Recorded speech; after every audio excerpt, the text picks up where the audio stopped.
Pessoal, fui solicitado por um aluno que não colocou no fórum de dúvidas, mas por mensagem. É, Ele expressou uma dificuldade de entender os exercícios 1 e 4 da aula 8 sobre pesquisa clínica, né? Epidemiologia e pesquisa clínica. Bom, a primeira coisa que eu queria era reforçar que o mais interessante é que haja uma socialização da dúvida através do fórum de dúvidas. Não que eu vá deixar de apreciar qualquer dificuldade que qualquer aluno tenha na disciplina através de mensagens individuais, mas eu acho que é importante reforçar que o fórum de dúvidas é um instrumento melhor porque isso pode agregar uh, mais participação e esclarecimento sobre a dúvida e assim dar uma melhor contribuição, uma melhor resposta. Bom, então vou dar os esclarecimentos aqui sobre essas duas questões. Uma parece que trata de odds ratio, que é um indicador, uma ferramenta de mensuração de probabilidade de risco, ou melhor dizendo, razão de chances, ou melhor dizendo, a probabilidade de um determinado fenômeno acontecer, dado que você se expõe a um fator, em comparação a esse fenômeno não acontecer se você não se expõe a esse fator. O odds ratio é uma ferramenta que cruza justamente num cenário da teoria das hipóteses a possibilidade de você ter, identificar um elemento que pode causar ou estar associado a um determinado fenômeno. Por exemplo, um determinado produto, ou uma determinada atividade, um determinado medicamento, ou um determinado elemento ser responsável por causar uma doença. Esse processo investigativo dentro da teoria das hipóteses, a gente chama de probabilidade de associação.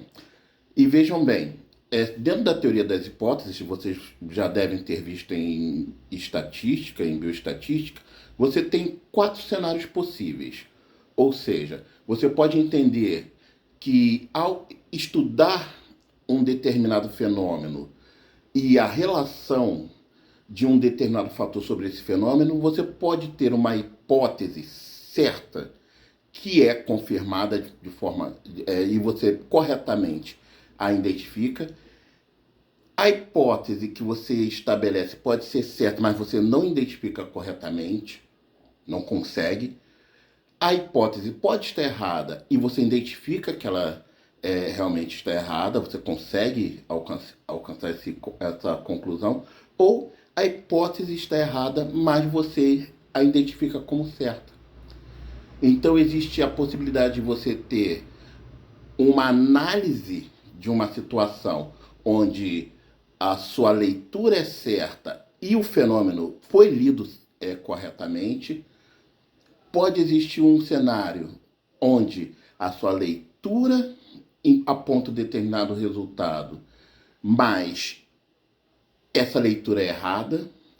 Pode haver um cenário onde a sua leitura refuta aquele resultado e a sua leitura está certa na refutação, e pode ter um cenário onde a sua leitura refuta aquele cenário, mas aquele cenário está certo, é aceitável.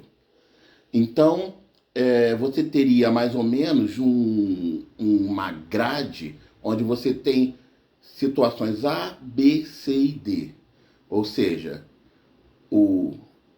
a situação correta que você leu corretamente, a situação errada que você leu como errada corretamente, a situação correta que você leu como errada quando ela é correta, e a situação errada que você leu quando na verdade, como errada quando na verdade ela é correta. Você tem essas 4 possíveis condições na interpretação, na investigação, na análise de uma situação uh, probabilística, principalmente quando está relacionado a investigar a associação entre dois fenômenos. E também é importante estabelecer isso. Há uma diferença entre associação e correlação, como vocês também já devem ter visto na, na, na estatística. Ou seja, quando você está estabelecendo associação, você está estabelecendo uma ideia de causa e efeito. Ou seja, isso está acontecendo por causa disso. A acontece por causa de B. Na correlação não é bem assim. Na correlação, A e B têm comportamentos que apresentam algum tipo de sincronia, de sintonia.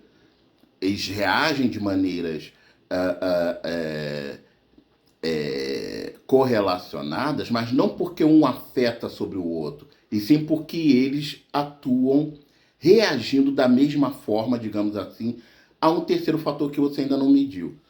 Por exemplo, ou que você nem tem como medir. Por exemplo, desculpe, você pode ter correlação entre o galo cantar e o horário do dia. Mas o sol não nasce porque o galo canta, né? Há uma correlação, mas não há uma associação. Você tem um estudo muito interessante de Steve Levitt sobre psicologia da economia, onde ele analisa que certos nomes aumentam ou diminuem a probabilidade de você conseguir emprego. Mas o problema não é o nome em si. O problema é que o nome remete a uma condição social, normalmente, a um perfil social, melhor falando. E isso, é lógico, foi feito nos Estados Unidos. Então, o sujeito que se chama Tyrone, ele vai ter mais dificuldade de conseguir emprego se ele se chamar Washington. Se ele se chama Emílio ou Esteves, ele vai ter mais dificuldade de encontrar emprego se ele se chamar Derek ou Norman. Por que isso? Porque esses outros nomes, Tyrone, Emílio, Derek, são nomes que remetem a minorias, normalmente negros ou latinos, hispânicos.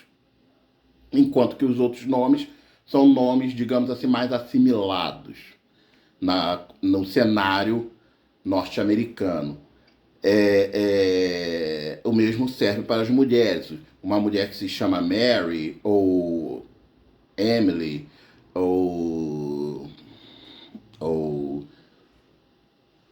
Florence, não terá tantos problemas de conseguir um emprego quanto uma mulher que se chama Shaniqua, Uniqua ou Mercedes, porque Uniqua, Shaniqua são nomes que remetem a pessoas afrodescendentes, afro-americanas, normalmente afro-americanas, digamos assim, não conservadoras, mas progressistas.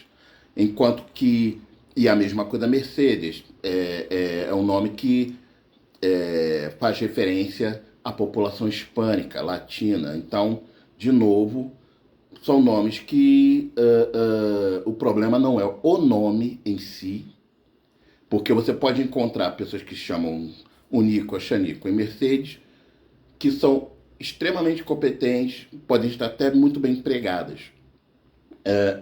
Você pode encontrar Tyrones muito bem sucedidos e não necessariamente correspondendo ao perfil que as pessoas esperam. É mais ou menos aqui no Brasil,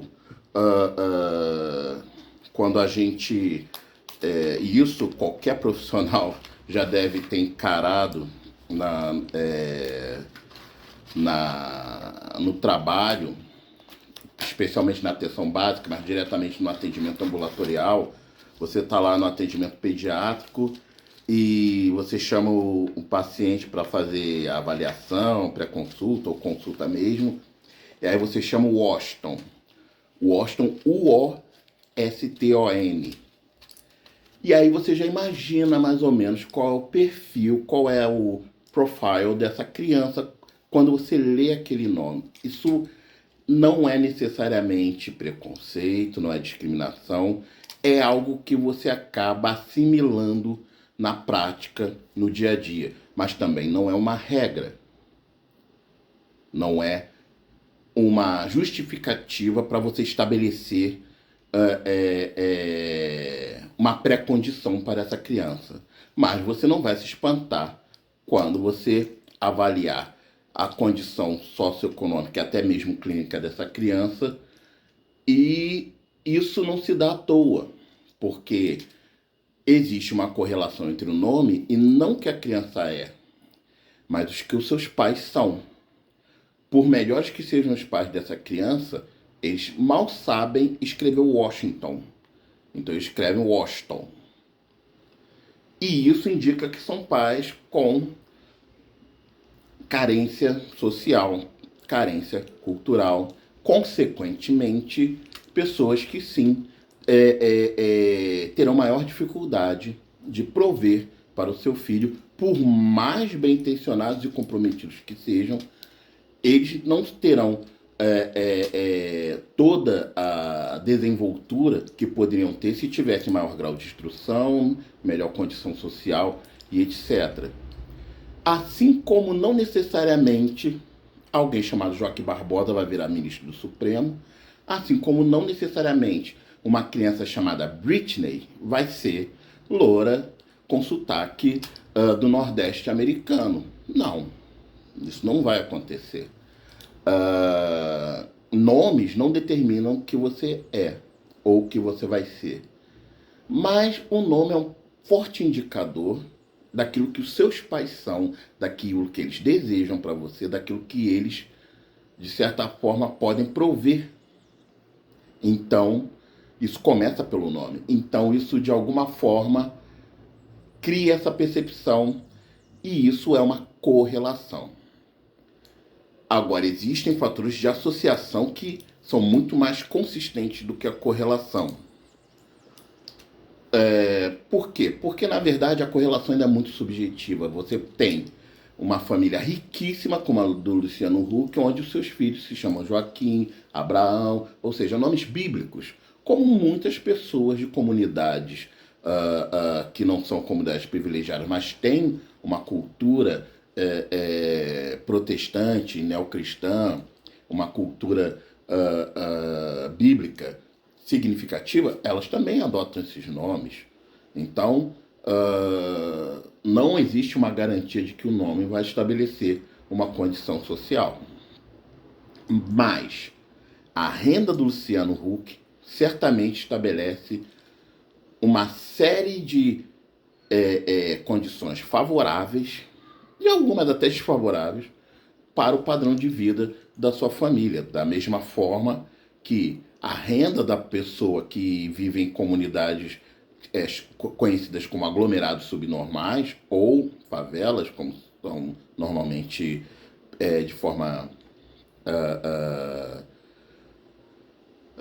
desairosa referidas, elas também, a renda ali inevitavelmente determina um padrão de vida, um quadro de risco e probabilidades de proteção ou promoção de saúde.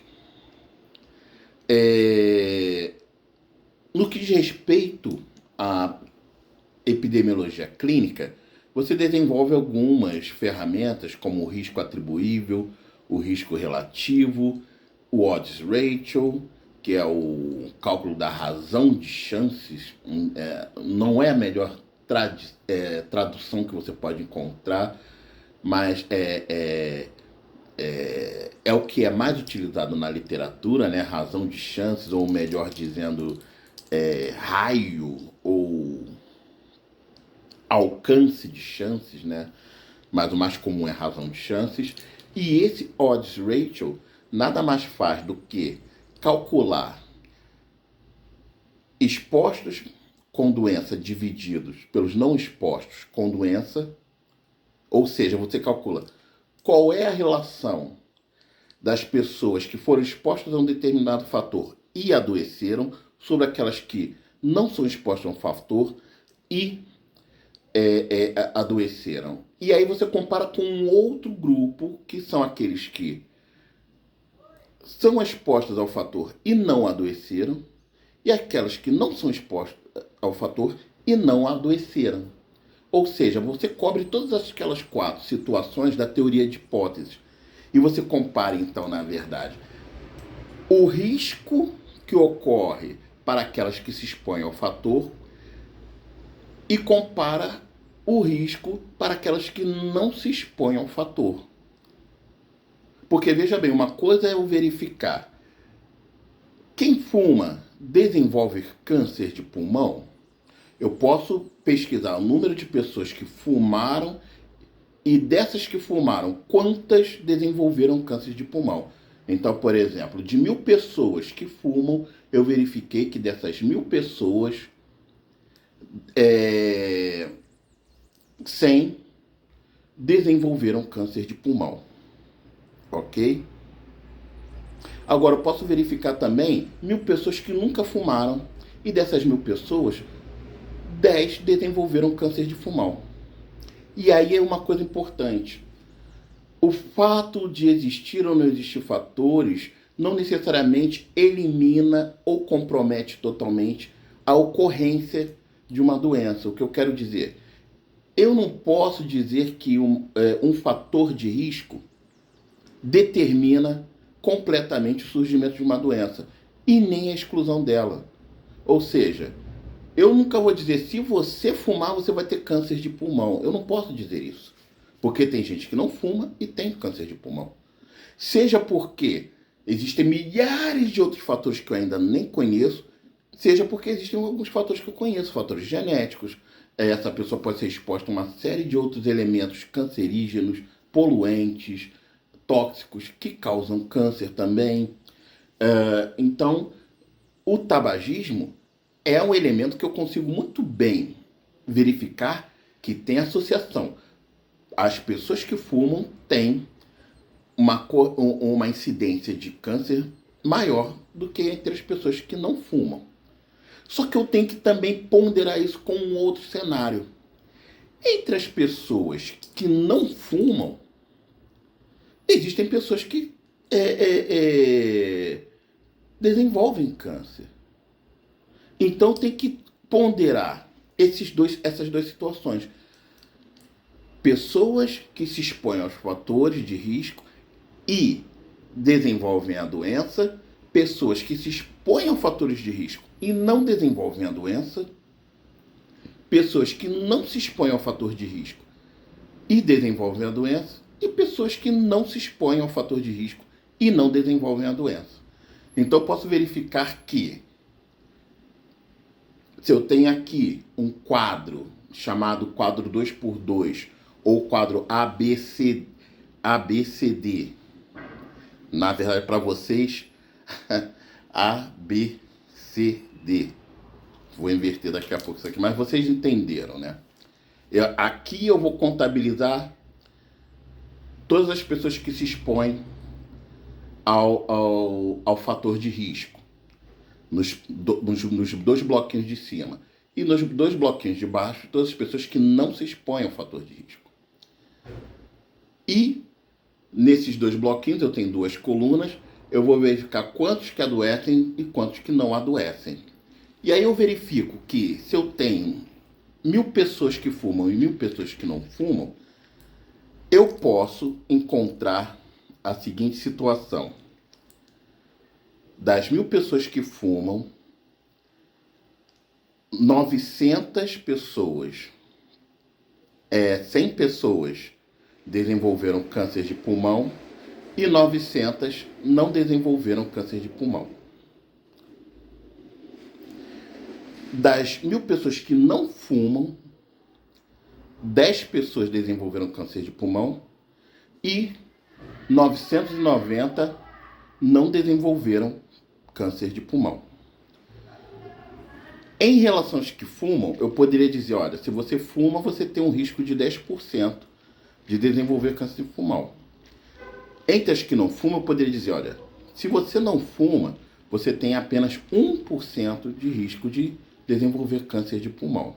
Isso significa que o risco atribuível a fumar é de 10%, enquanto quem não fuma tem um risco apenas de 1%. E eu poderia dizer ainda mais, eu poderia dizer o risco relativo, ou seja, se eu faço uma relação do risco de quem fuma comparado com quem não fuma, o risco atribuível a quem fuma é de 10% e o risco atribuível de quem não fuma é de 1%. Então, o risco entre esses dois grupos seria de 10 para 1, ou 10%. Isso significa, então, que se eu não fumo, se eu fumo, eu tenho 10 vezes mais riscos de desenvolver câncer do que quem não fuma. Essa é uma forma de interpretação, o risco atribuível e o risco relativo. Mas existe uma outra forma de ver, que é comparar justamente o risco relativo entre os dois grupos, dado o risco atribuível diferenciado. Por isso, o risco, o odds ratio, ou chances de risco, ele faz o cálculo de expostos por uma doença sobre os não expostos por uma doença, dividido pelos expostos sem doença, dividido pelos não expostos sem doença. Ou seja, eu tenho aqui nesse exercício um pesquisador que conduziu um estudo de caso controle, ou seja, aquele onde eu tenho dois grupos de observação e um de controle, ou seja, um grupo vai se expor ao fator que eu estou especulando que possa ser associado ao evento que eu estou analisando, e um outro grupo não será exposto a esse fator que eu estou especulando que esteja associado a esse fenômeno que eu estou estudando. Aqui, nessa pesquisa, vamos investigar a associação entre o consumo de café e o risco de desenvolver doenças cardiovasculares em uma população. O estudo incluiu 300 participantes, sendo equilibradamente 150 casos com doenças cardiovasculares, ou seja, 150 pessoas que têm doença, e 150 casos de pessoas sem doenças cardiovasculares, que não têm a doença, não tem doença cardiovascular. E aí estabelece um acompanhamento desses dois grupos, um grupo portador e outro grupo não portador de doenças cardiovasculares, e aí você expõe essas pessoas ao consumo de café. E aí o consumo diário de café foi registrado em ambos os grupos.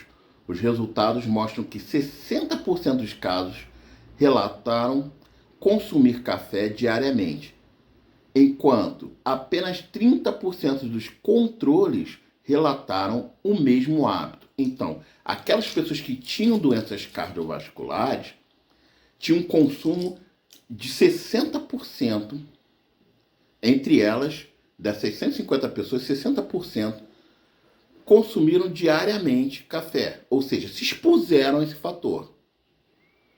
Enquanto que a exposição entre os que não têm doenças cardiovasculares, a exposição foi de apenas 30%. Bom, 60% de 150 daqueles que têm doenças cardiovasculares é igual a 90. 150 dividido por 10, 15. 15 vezes 6 é 90. Dando continuidade, que minha bateria fraquejou. Bom, então cálculo, nós temos 90 casos de pessoas que foram expostas ao suposto fator de risco, café, e tinham a doença e apresentaram o agravamento, 90 das 150 do grupo de casos. Você tem 60 pessoas dessas 150 que não se expuseram ao café, ainda é do grupo de casos. No grupo de controle, você tem 45 pessoas das 150 do grupo de controle sem a doença, que foram expostos ao café e não apresentaram doença, e tem os outros 105 que não foram expostos ao café e também não apresentam a doença. Então, você tem ali no cálculo do odds ratio, que é o cálculo dos expostos com doença, dividido pelos não expostos com doença, dividido, de novo, os expostos sem doença pelos expostos, os não expostos sem doença, você teria o cálculo 90 dividido por 60, dividindo 45 dividindo 105, o que daria 90 por 60,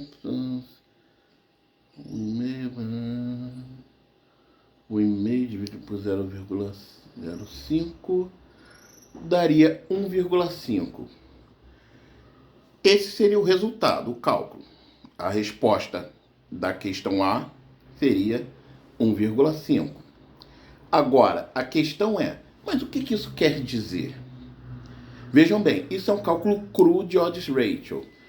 Todo cálculo de risco relativo deve-se considerar uma série de outros fatores estatísticos importantes. Um deles é justamente o tamanho da amostra que você está analisando.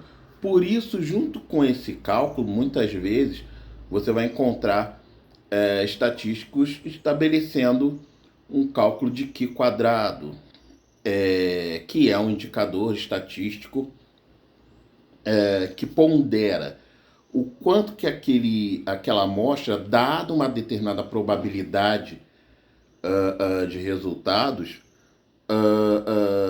tem maior ou menor consistência de representar um resultado confiável. E aí, interpretando os resultados, você tem o seguinte entendimento.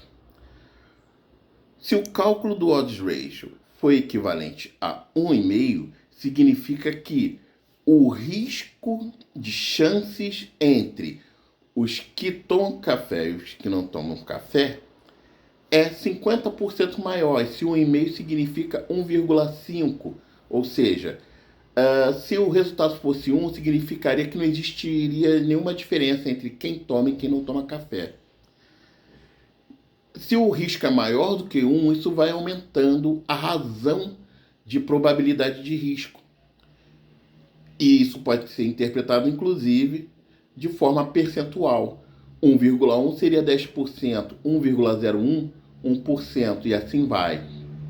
Ou seja, um resultado em meio significa que existe um risco de chance, um odds ratio de 50%. O risco daquelas pessoas que se expõem ao fator de risco é 50% maior naquelas que têm portabilidade da doença, em manifestar agravamento da doença, do que aquelas que não têm. O odds ratio pode ter um resultado, um resultado maior do que 1, que significa que um odds ratio igual a 3, significa que o risco é 3 vezes maior. Um odds ratio igual a 5 vezes maior. Mas se ele for menor que 1, isso indica que existe a possibilidade desse fator que você está analisando ter associação com a doença que você está analisando, mas não é um fator de risco, e sim um fator de proteção. Ok? No caso aqui do exercício, o resultado foi 1,5, então o risco é realmente 50% maior entre o grupo caso do que em comparação ao grupo controle. Ok?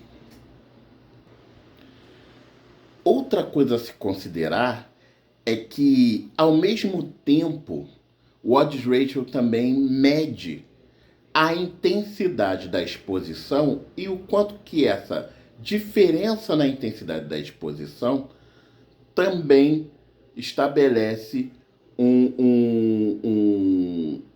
grado importante, uma medida importante para o cálculo do risco. O risco é ponderado aí não só apenas em relação à exposição, mas também em relação à exposição daqueles que não são portadores. Então, você tem aí um equilíbrio, né? um ajuste do odds ratio em comparação a outras medidas, como o risco relativo, por exemplo. Ok? Bom, gente, espero que essa primeira questão esteja pacificada. Se não tiver, por favor, me permitam trazer outros exemplos, outros exercícios para melhor esclarecer, ok? Agora vamos tentar questão 4, né?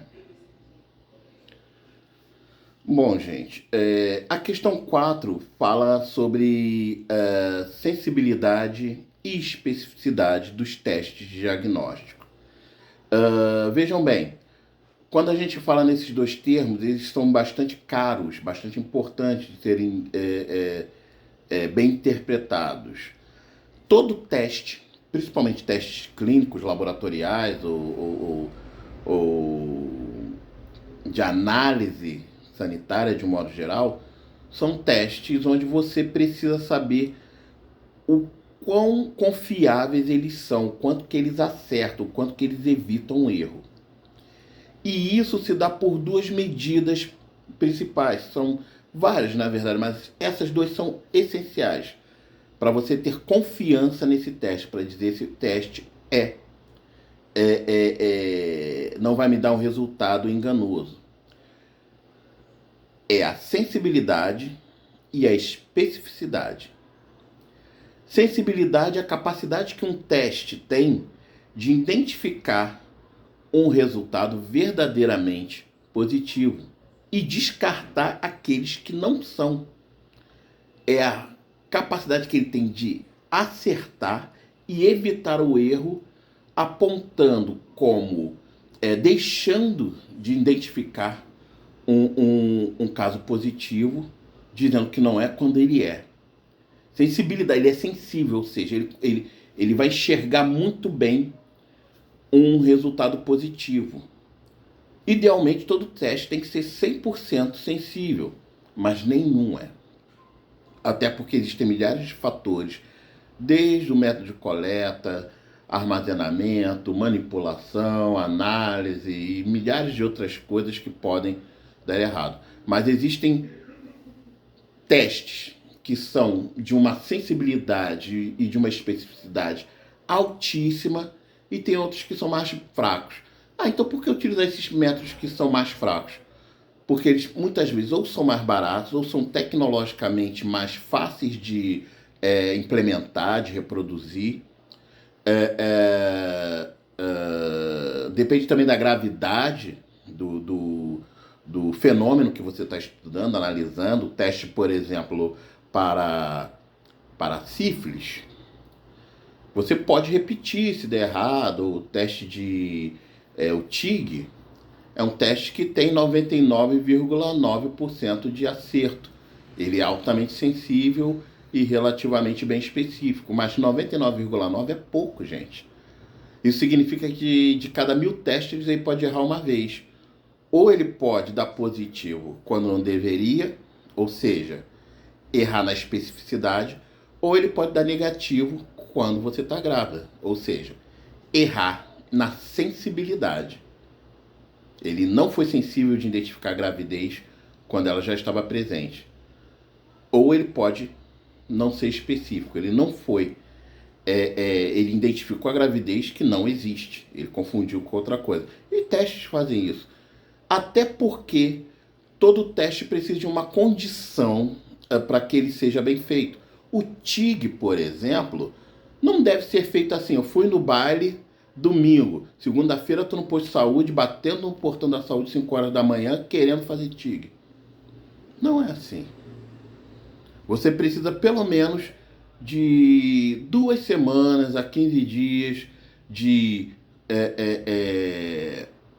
concepção para que você comece a produzir o hormônio que indicaria, e esse hormônio está em concentração suficiente no seu organismo para ele começar a aparecer na urina, para que o teste imunológico de gravidez da urina, o TIG, pudesse ser feito com confiança. Então, às vezes, até o teste sendo muito bom, o que acontece com muita frequência? As pessoas ansiosas acabam fazendo o teste antes do período adequado.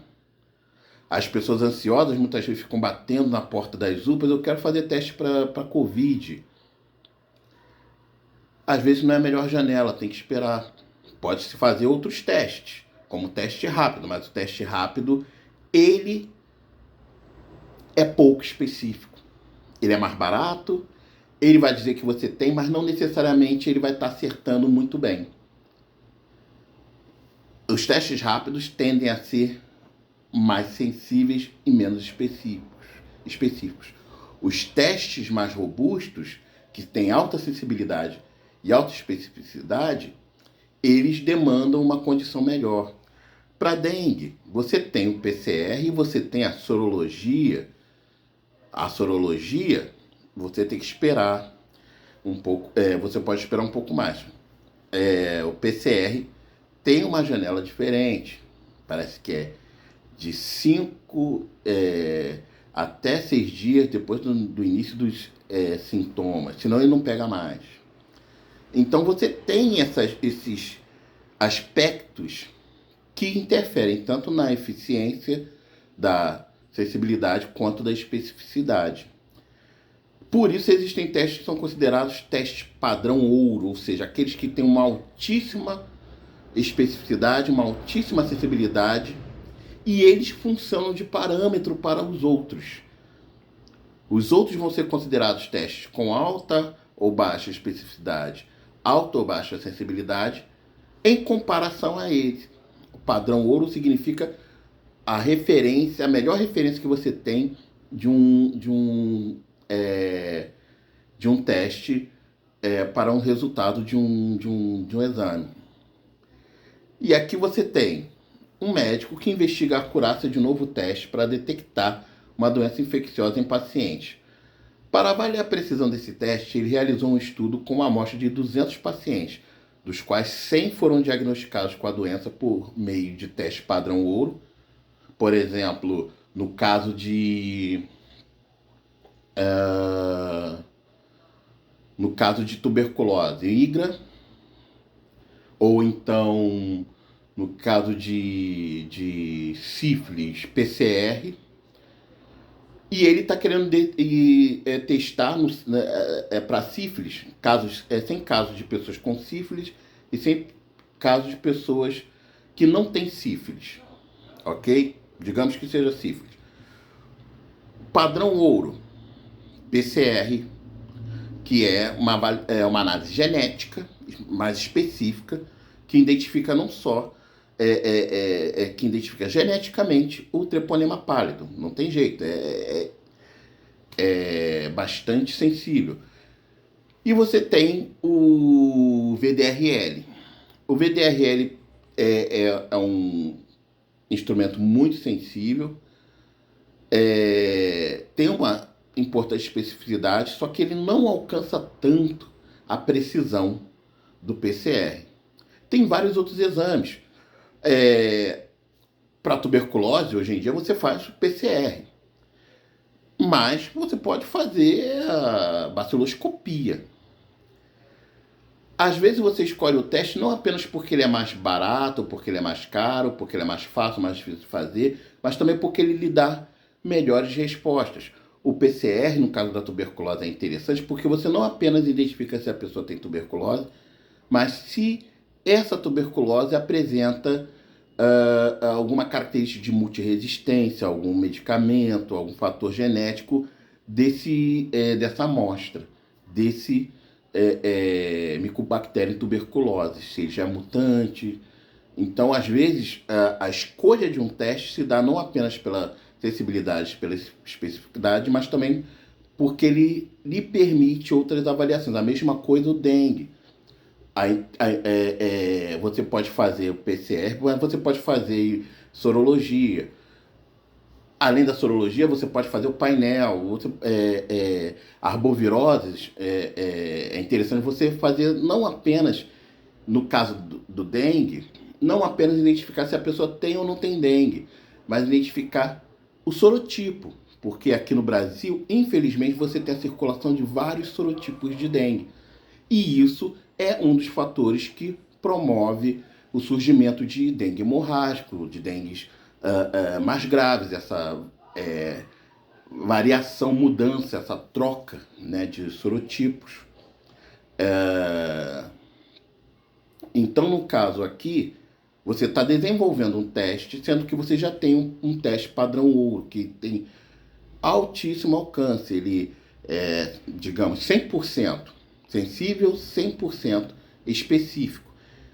Esse seria um teste que normalmente você não utilizaria no dia a dia, porque ele provavelmente deve ser muito caro e tecnicamente difícil de realizar em ambiente clínico assistencial. É algo que você pode utilizar com maior facilidade em laboratório, mas não no dia a dia da assistência. Então ele vai servir para isso, para ser o parâmetro, para ser o padrão ouro para outros testes. E aí nesse estudo você tem 100 pessoas cujo padrão ouro nesse novo teste mediu que esse novo instrumento de diagnóstico que você está testando, ele apresentou dos resultados positivos, dos 100 resultados positivos, 80 ele apontou como realmente positivos e 20 ele apontou como negativo.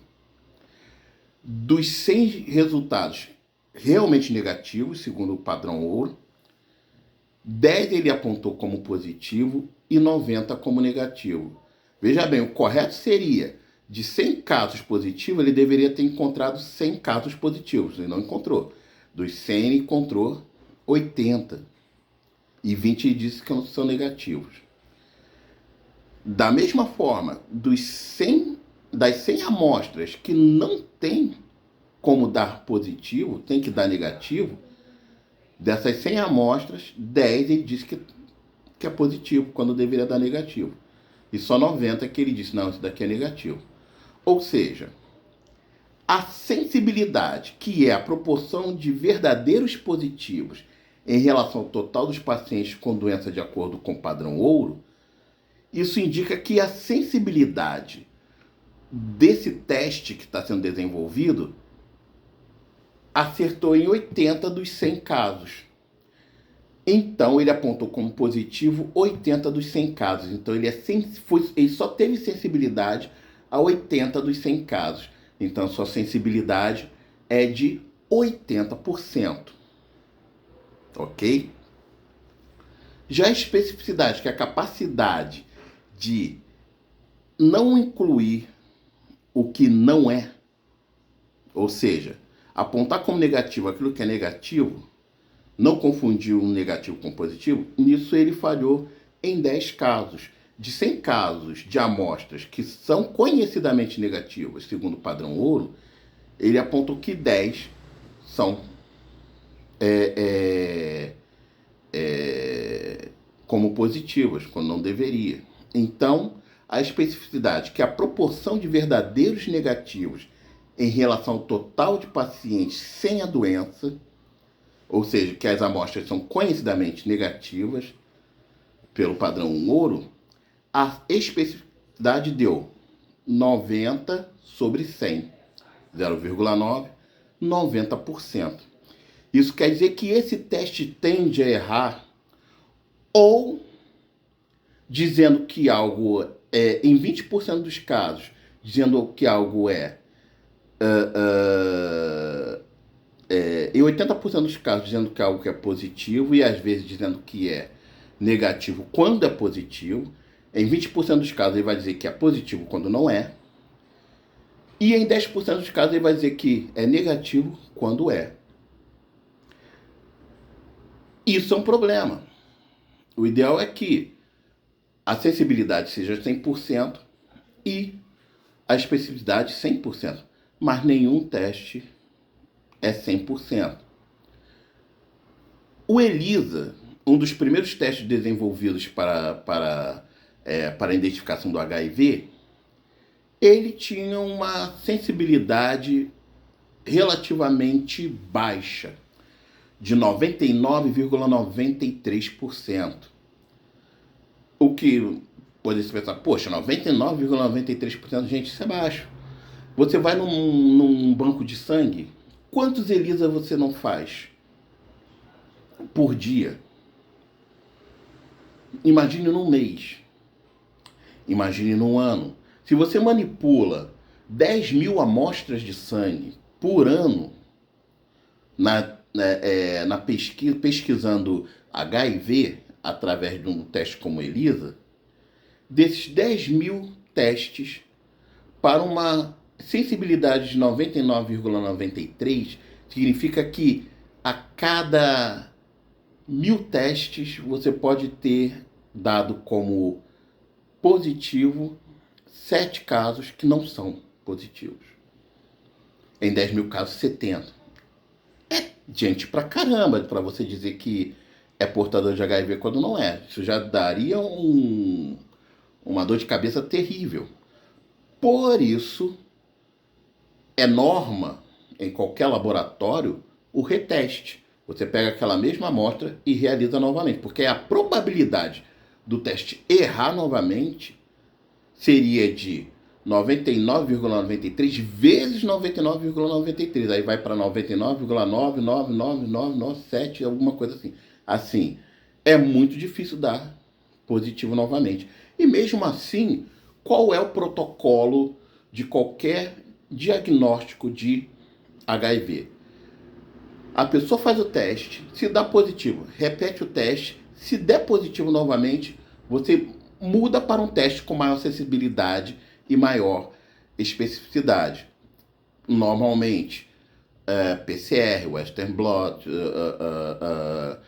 exames que vão buscar uma maior acurácia, né? Normalmente exames que mudam até o método de pesquisa do ponto de vista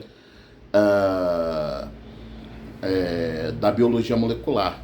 O ELISA vai atrás do anticorpo, enquanto que outros testes, como Western blot, PCR, eles vão atrás de material genético, ou seja, a especificidade é muito maior, né? A precisão é muito maior.